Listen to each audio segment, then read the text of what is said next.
దీనికి నిర్మాతలుగా వ్యవహరిస్తున్నారు. ఈ సినిమాకి డైరెక్టర్గా గుమ్మడి గారు చేస్తున్నారు. నాకు నిన్ననే కలిసి చెప్పారు. కథ కూడా చాలా అద్భుతంగా తయారు చేసుకొని ఘటికాచలం గారితో మాటలు రాయించుకున్నారు. డెఫినెట్గా మా గంటాడి అన్న మంచి అద్భుతమైన ట్యూన్స్, చాలా కష్ మీద ఉన్నాడు. మంచి అద్భుతమైన ట్యూన్స్ 6 పాటలు చేశాడు. ఈ సినిమా మంచి విజయాన్ని సాధించాలని, ఇలాంటి కొత్తగా చేస్తున్న ప్రొడ్యూసర్స్కి, డైరెక్టర్లకి మంచి పేరు రావాలని కోరుకుంటున్నాను.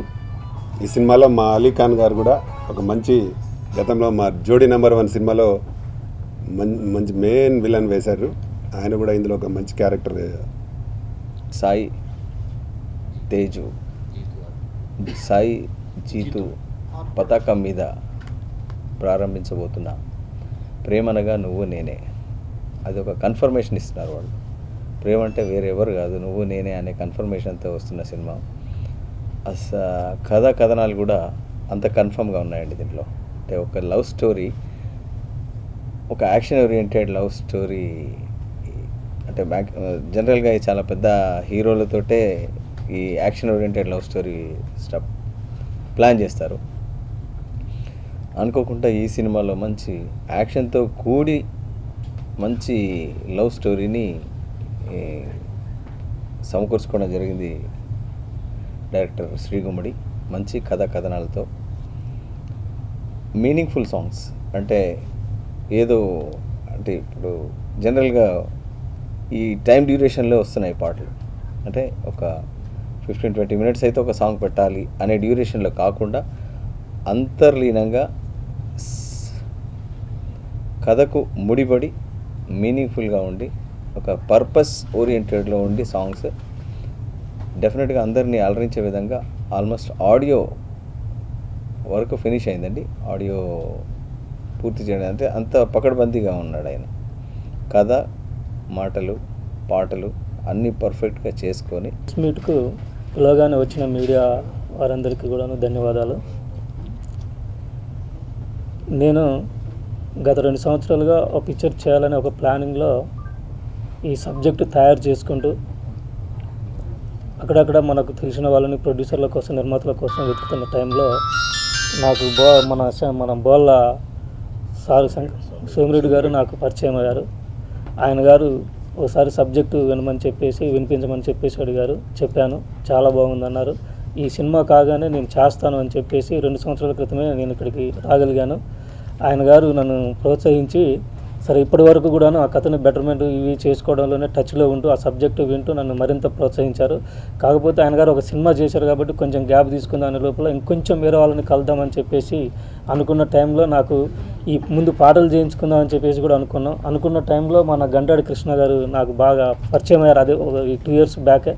కాగానే అప్పటి నుండి కూడా తను సబ్జెక్టు చెప్పమని, అంటే సబ్జెక్టు బాగుంటే ఎంకరేజ్ చేయడానికి అవకాశం ఉంటుంది, అది సబ్జెక్టు బాగలేనప్పుడు ఎంకరేజ్ చేసినా కూడా ఉపయోగాలు తక్కువ ఉంటాయి కదా, విషయం ముందు విందామని చెప్పేసి సార్ నన్ను అడిగినప్పుడు నేను కూడా చాలా గర్వపడ్డాను. ఎవరైనా సరే మన దగ్గర విషయం ఉన్నప్పుడు విషయాన్ని మనం చక్కగా చేసుకోవడానికి సహకరించినప్పుడు దానికి ఫలితాలు కూడా అదే స్థాయిలో ఉంటాయని చెప్పేసి వారు అడిగినప్పుడు నేను చెప్పాను. ఆ స్థాయిలోనే నన్ను ప్రోత్సహిస్తున్నారు. ఆ రోజు నుండి ఈ రోజు వరకు కూడాను ఆ సబ్జెక్టు విన్న తర్వాత ఆ సబ్జెక్టుకు అనుగుణంగానే ఆ సాంగ్స్ రాయడం కానీ వాటిని ట్యూన్ చేయడం కానీ చాలా చక్కగా అద్భుతంగా వచ్చాయి. మన తెలంగాణలో ఒక వివక్షత, తెలంగాణ చరిత్రకు సంబంధించినటువంటి ఆ చరిత్రను బయటికి తీయటానికి ఆటంకాలు అనేకం ఏర్పడిన సందర్భం, ఒక వివక్షత ఏర్పడటం. దాంట్లో థియేటర్స్ ఏదైతే మేము వీరనారి చాకల ఐలమ్మ చరిత్రను ఈ తరానికి అందించాలి, ఆనాడు దొరలకు, భూస్వాములకు, నైజాముకు వ్యతిరేకంగా జరిగినటువంటి పోరాటంలో ఒక అగ్నిరవ్వలాగా రగిలి మొత్తం తెలంగాణ యావత్తుగా ఒక ఉద్యమాన్ని ఒక స్ఫూర్తితోటి తీసుకొచ్చినటువంటి ఐలమ్మ చరిత్ర, ఆమె పోరాట చరిత్రను ఈ తరానికి తెలియజేయాలనేటువంటి ఉద్దేశంతో ఆ సినిమా తీయడం జరిగింది.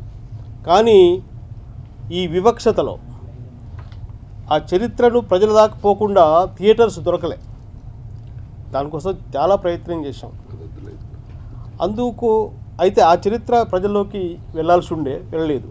కానీ నాకు సంతోషకరమైనటువంటి ఒక ప్రోత్సాహకరమైనటువంటి ఒక విషయం ఏంటంటే, ప్రతాని రామకృష్ణ గౌడ్ గారు నన్ను పిలిచి, నేను తెలవదు వారికి, ఇంకప్పటికి పరిచయం కాలే, పిలిచి నువ్వు మన తెలంగాణలో ఒక తెలంగాణ చారిత్రక సినిమాను, ఒక యోధురాలి సినిమాను నువ్వు తీసినావంటే చాలా గొప్ప పని చేసినావు, చాలా ధైర్యం చేసినావు అని చెప్పి వారు ఇదే ఫిల్మ్ ఛాంబర్లో నాకు సన్మానం చేశారు.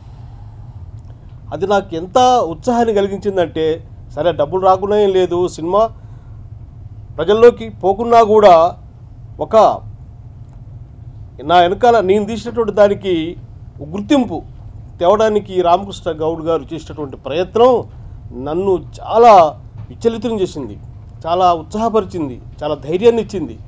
తెలంగాణలో నిర్మాతలకు ఒక ప్రోత్సాహం కలిగించేటువంటి ఒక వ్యక్తి మనకు ఉన్నాడు, ఒక అండ మనకు ఉన్నది అనేటువంటి ధైర్యాన్ని రామకృష్ణ గౌడ్ గారు ఆనాడు నాకు కల్పించారు.